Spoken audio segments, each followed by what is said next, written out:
Hello, I'm Scott Brady with Overland Journal, and I'm here with our 1991 Toyota Land Cruiser project vehicle. We've really learned to love this truck. When we first got it, we had it for other purposes, and we really didn't expect that we would ever use it as a primary project vehicle.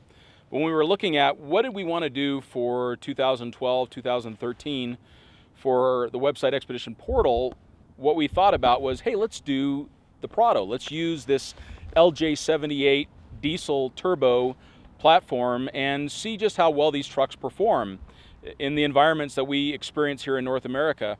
And combine that with the fact that fuel is now over $4 a gallon again, pushing up to $5 in many places of the country.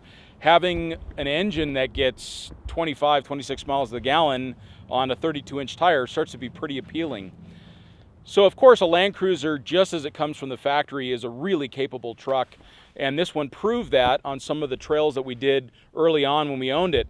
We took it on some really challenging routes in Sedona, we took it on some nice long trips, took it up to Moab, etc., and we just really enjoyed driving the truck. But there was obviously some things that we could do to improve the platform for the type of travel that we like to do, to build in some reserve capacity, some reserve capability for the long distance routes that we knew that we would use this truck on. So how we did that is address ground clearance, we addressed body protection, we addressed storage and loading and lashing, we addressed communications, and what we really did is say, who's going to offer the most comprehensive package for this vehicle, so we can show it as an entire system and see how well an entire system works together.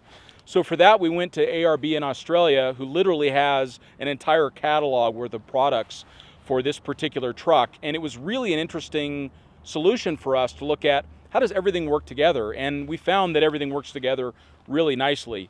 So we started off with an Arb front bumper. Of course, this adds animal strike protection. So for self-recovery, we purchased a Warren M8000 with synthetic line.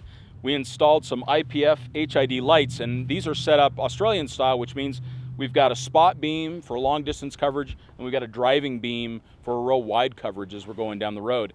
And they would be set up differently depending on what side of the road you were driving on. In this particular case, you don't want a wide flood going into oncoming traffic, so those are set off to the right, so it fills off where the animals and stuff might be coming in from the side. And then we've also got a nice little lift kit on this vehicle. We've got an Old Man Emu heavy kit, front and rear, that's provided us with a really nice ride. We've got some Old Man Emu shock absorbers also installed. It gave us just over 2 inches of additional clearance for the vehicle and easily fit the 235/85 R16 Cooper AT3s that we installed on this truck. Now, we knew we needed some additional traction. One of the things that we found with this car early on is that it was really quick to spin a tire on the trail.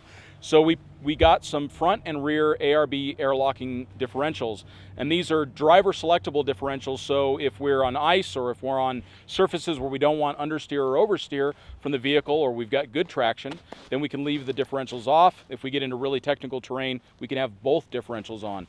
So it gives us a lot of options as a driver when we get into technical terrain.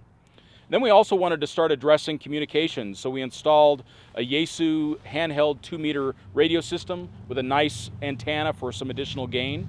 And we installed an ARB aluminum roof rack. ARB started selling the roof racks in aluminum, which is really a big weight saving. So we installed that and also put a couple diesel fuel cans and also a Pelican case on the top for additional storage. So overall, this truck is performing fantastic for us. It gets excellent fuel economy. It's kind of become the go-to truck for the whole office. Even though we've got a lot of newer vehicles laying around, everybody seems to love the Prado.